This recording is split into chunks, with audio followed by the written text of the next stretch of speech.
Hi అందరికీ. ఈరోజు మనం ఏం చేయబోతున్నామంటే ఎగ్ ఆమ్లెట్ కర్రీ చేస్తున్నాం. అందులో మెయిన్ ఇంగ్రీడియంట్స్ ఏంటంటే నేనైతే ఇక్కడ 4 ఎగ్స్ తీసుకుంటున్నాను, అలాగే ఒక 2 ఆనియన్స్, అలాగే 4 టమోటోస్, కొంచెం కొత్తిమీర, కరివేపాకు, కొంచెం అల్లం వెల్లుల్లి. ఇది పేస్ట్ చేసేసుకుందాం. తర్వాత మెయిన్ ప్రాసెస్లోకి వెళ్ళిపోదాం. మనం ఎగ్ ఆమ్లెట్ కర్రీ చేస్తున్నాం కాబట్టి ఫస్ట్ మనం ఆమ్లెట్ అనేది చేసుకోవాలి. అందుకు కొంచెం ఆనియన్, కొంచెం కొత్తిమీర, కొద్దిగా ఉప్పు,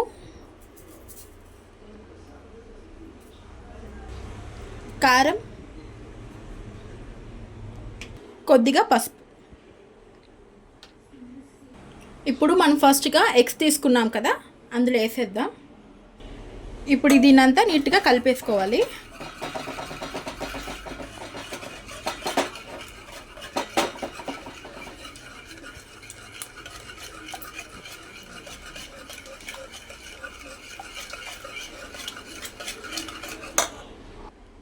ఇప్పుడంతా నీట్గా కలిపేసుకున్నాం కదా, ఫస్ట్ ఆమ్లెట్లు అనేది చేసేసుకుందాం.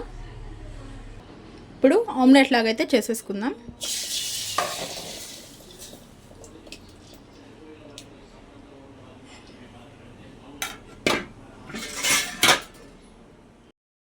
ఇప్పుడైతే ఆమ్లెట్ చేసుకున్నాం కదా, దాన్ని ఇలా చిన్న చిన్న పీసెస్గా కట్ చేసి పక్కన పెట్టేసుకుందాం. ఇప్పుడు నెక్స్ట్ ప్రాసెస్లోకి వెళ్ళిపోదాం. ఇప్పుడు స్టవ్ పైన ఒక బౌల్ పెట్టి అది హీట్ అయిన తర్వాత కొంచెం ఆయిల్ అనేది వేసుకుందాం.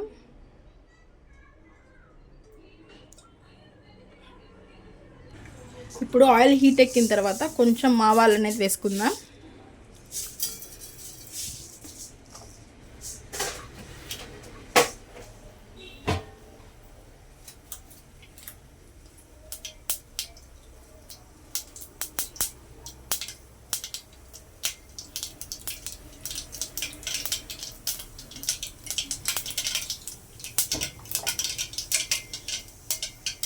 ఇప్పుడు ఆవాలు వేగిపోయినాయి కాబట్టి కొంచెం బిర్యానీ ఆకు వేసుకుందాం.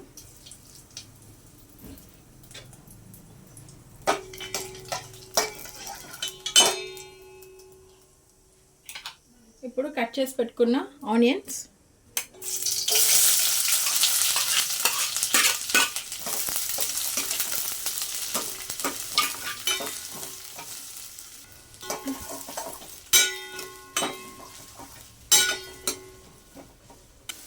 ఇంకా ఆనియన్ లైట్గా బ్రౌన్ కలర్లోకి వచ్చేసింది కాబట్టి టొమాటో ముక్కలు వేసేద్దాం.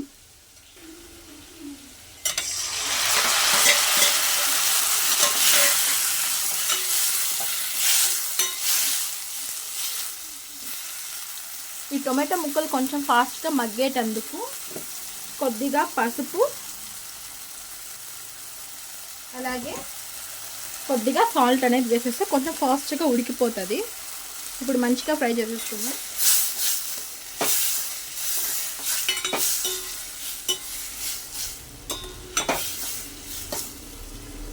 ఇప్పుడు టొమాటో కాస్త మగ్గింది కదా, ముందుగా మనం గ్రైండ్ చేసుకున్న అల్లం వెల్లుల్లి పేస్ట్ అనేది వేసేద్దాం.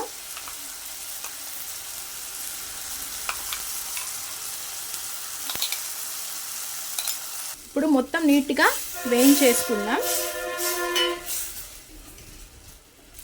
ఆ మసాలా అంతా నీట్గా వేగిపోవాలి ఆయిల్లో.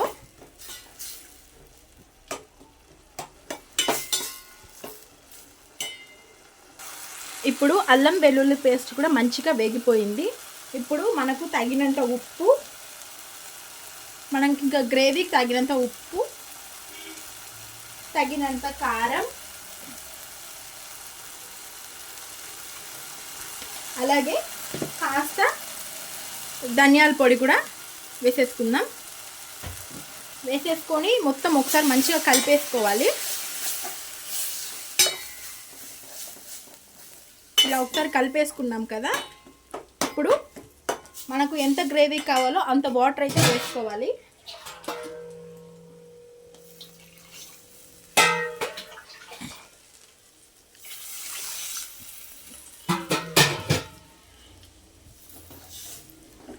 చూసారా, ఎంత గ్రేవీ కావాలో అంత వాటర్ అయితే వేసుకుందాం. వేసేసుకొని ఫైనల్గా ఒకసారి ఉప్పు కారాలు ఏమైనా తక్కువ ఉన్నా ఒకసారి అడ్జస్ట్ చేసుకోండి. ఇప్పుడు ఈ కూర కొంచెం మరుగుతూ ఉంది కదా, కాస్త కొత్తిమీర కరివేపాకు వేద్దాం.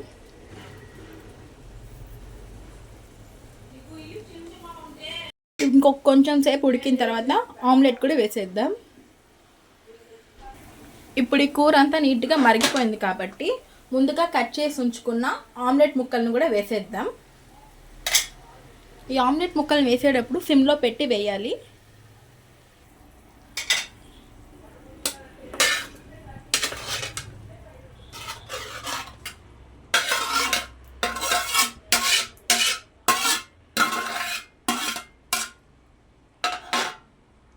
ఇప్పుడు ఈ ఆమ్లెట్ ముక్కలన్నింటినీ వేసేసాం కదా, లైట్గా అలా అలా కలుపుతూ ఉండాలి, అంతే, ఎక్కువ కలుపుకూడదు. ఇంకొక 10 మినిట్స్ వరకు సిమ్లో పెట్టి ఉంచేయండి.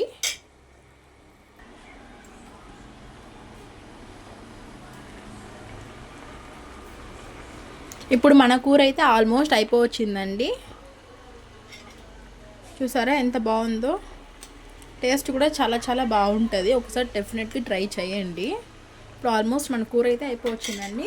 ఇంకా ఫైనల్గా ఇంకా కాస్త కొత్తిమీర కరివేపాకు అనేది వేసేద్దాం.